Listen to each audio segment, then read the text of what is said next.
Hi guys, welcome back to our channel. For today's video guys, we are going to do a cash stuffing number 1, paycheck number 1 for our February.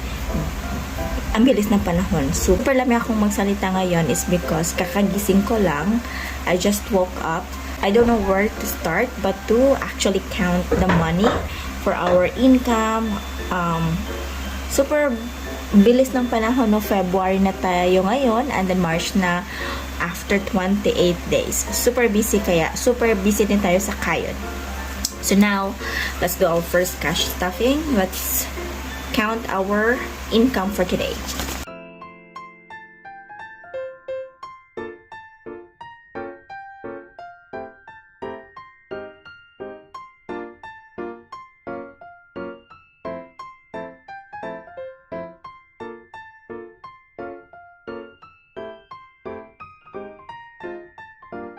Actually, yung income ko talaga, I was expecting it's 13,000.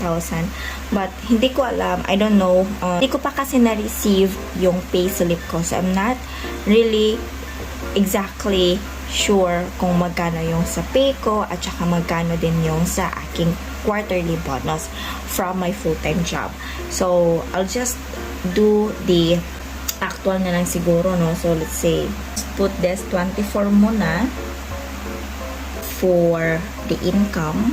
And let's start our cash stuffing. We have debt for 2K. Oh, savings. Let's do the savings. 4,900. Okay. 3, 4, 5, 6, 7, 8, 9. Okay.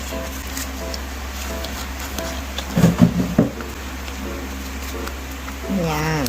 Siguro let me just make way here. Just put it here at then isentro ko to. There we go. So we have savings and then we have debt for 2K guys. Just putting it here.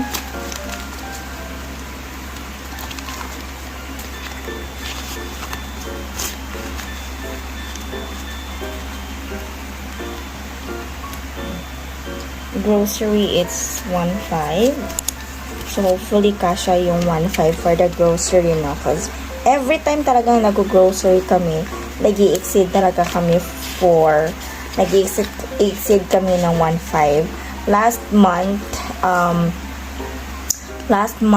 parang nakapag-spend kami ng 2K every pay for the grocery. And, by the way, I do not want to increase my budget. Even though for the first month of January is exceed kami sa aming budget na, kasi I'm really making I'm really trying my very best to be in the budget guys. So for the food allowance, I'll put the 2K in my wallet right here as it's 1.5. Okay.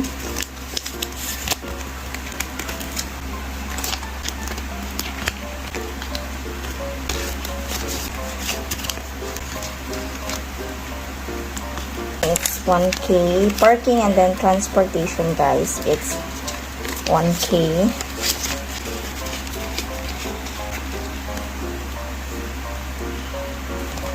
So, for the utilities, it's 1K. Now, the very crucial mamaya, guys, is siguro yung mga na-spend ko from last month because it's my daughter's birthday. So, medyo meron akong kailangan bayaran kasi na-overspend ako doon. Vitamins and then for Momshi. So for the vitamins, it's 500.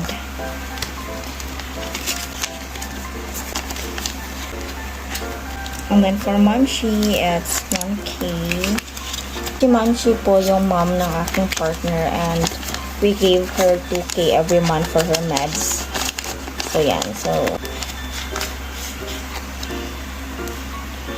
and then for his allowance for my lovey-dovey too, it's 1.5.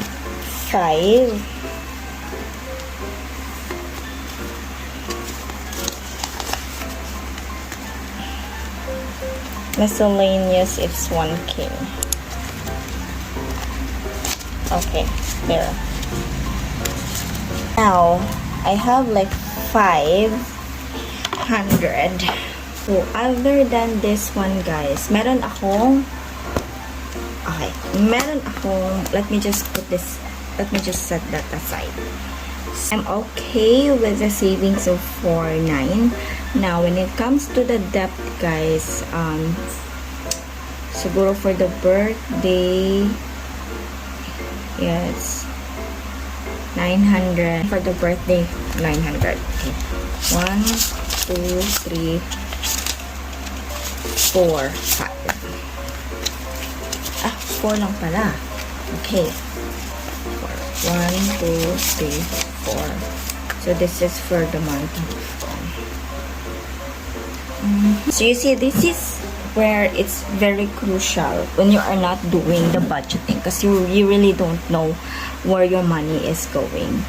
Now, yung 900 na to, guys, it was supposed to be intended for the parking that we are supposed to be paying last December, and always siyang nakakalimutan, and every time nakakalimutan siya, guys, yun, every time nakakalimutan siya, nagagasto. I have to pay this. Now, if you're gonna ask me where the money was spent for, na-spend siya sa birthday ng anak ko, and I'm really not happy of it. The next one, siguro the next one would be, so I have like, what? So what I'll do is, eto, yan. So my allowance would be 1, 2, 3, 4, 5, 6, 7, 8, 9, 10. 1, 2, 3, 4, 5. Saan to? Okay, you got me confused there. So, ganito po talaga, nakaka-confuse yung mga pera-pera tsaka bagay-bagay kung saan na pupunta. Kaya, we just set aside this one and then, I forgot, nasan ba to? Wait lang, nalilito na talaga ako, guys. Ay, ang hirap talaga mag-budget, no? So, 1.5, I'll just put that on my birthday budget. Okay. Supposed to be here, birthday budget, because it's gonna be the month of February. Birthday ko na, guys. I'm turning above than the calendar days. And I'm going to celebrate it very intimate lang. Siguro mga 8 of my friends lang intended for my birthday party. And so let me just put this like 900 tapos 2K. What was the 2K is going to? Okay. I do not know talaga which 100 is this for. Wait lang ha. By the way, I have 1.5. So, meron, nagpa-swipe ako sa aking credit card, by the way. And he paid me 3K through GCash, and then yung ginagawa ko, I'm just looking for some of my workmates, friends na gustong magpa-cash in and GCash and then return to. So, 1.5 is that for the name, and then we just made an initial here, plus, yan. For their security purposes naman. Now, when it comes to that, here we are. I'm just gonna put it here. Mamaya ko na siya ito turn over sa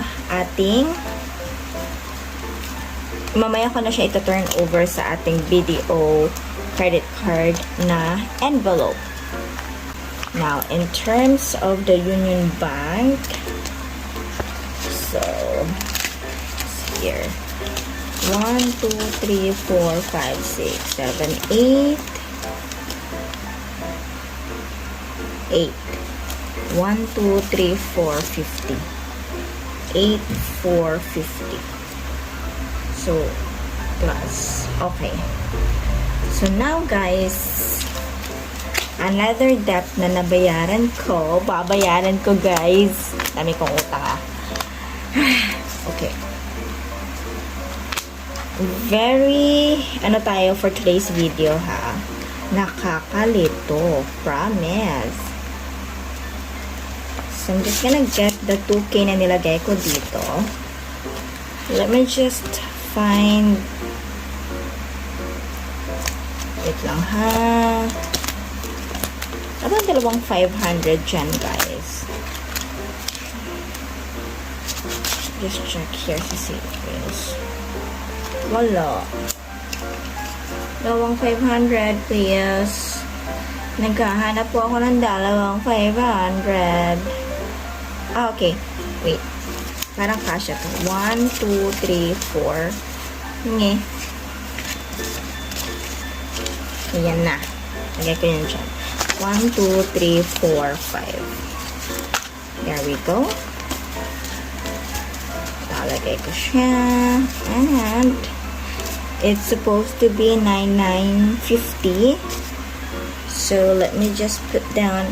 So, ito yung sinasabi ko, guys. It's very important that you do some notes taking for your tracking of your money. It's one of the tips that I would always recommend for you guys. That's why there's a notebook. There's a sticky notes here. Kasi minsan, pag nanghihinam ako dito, like wala akong coins na or anything, like, and I need to withdraw from my bank account, I would always check if meron akong mahihiraman dito. And I need to take down notes if meron akong kinukuha kasi otherwise nakakalimutan ko or nawawala na talaga ako sa tracking ko. And then I would just say, bakit kulang to? Nawawala yung ano.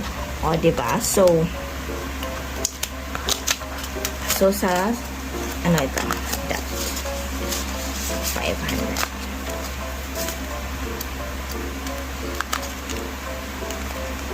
Okay.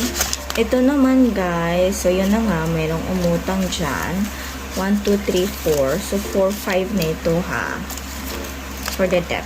And then, yung mga debt dito, guys, yun yung mga installment ko from the BDO. So, by the way, on my previous video, di ba nasabi ko na I'm planning to buy the gimbal, the DJI gimbal. I actually did na, guys. So that's why I'm setting aside a budget for this every pay para mabayaran ko siya. Ginawa ko siya installment kasi 3 months to pay, which is nakakapagtaas din ng credit score ko sa aking video na credit card. And I think that's about it. So as long as I have set aside the savings here, debt here, the grocery here, okay, so I'm all good. For the gas, the parking, tapos sa Vecco, sa vitamins, Mamshi, then allowance, and then miscellaneous. Okay, I'm all good muna dito sa ating cash envelope. Now, so sa next video natin, guys, I am going to, siguro, it's supposed to be the first video sana for the month is yung review or summary ng budget ko, but summary budget for the month of January. But, you know, busy talaga ang lola, guys, and mas kailangan kong priority yung cash stuffing. Otherwise, masispend ko siya nang hindi man lang nakakapag-budget at nakakapag-cash stuffing.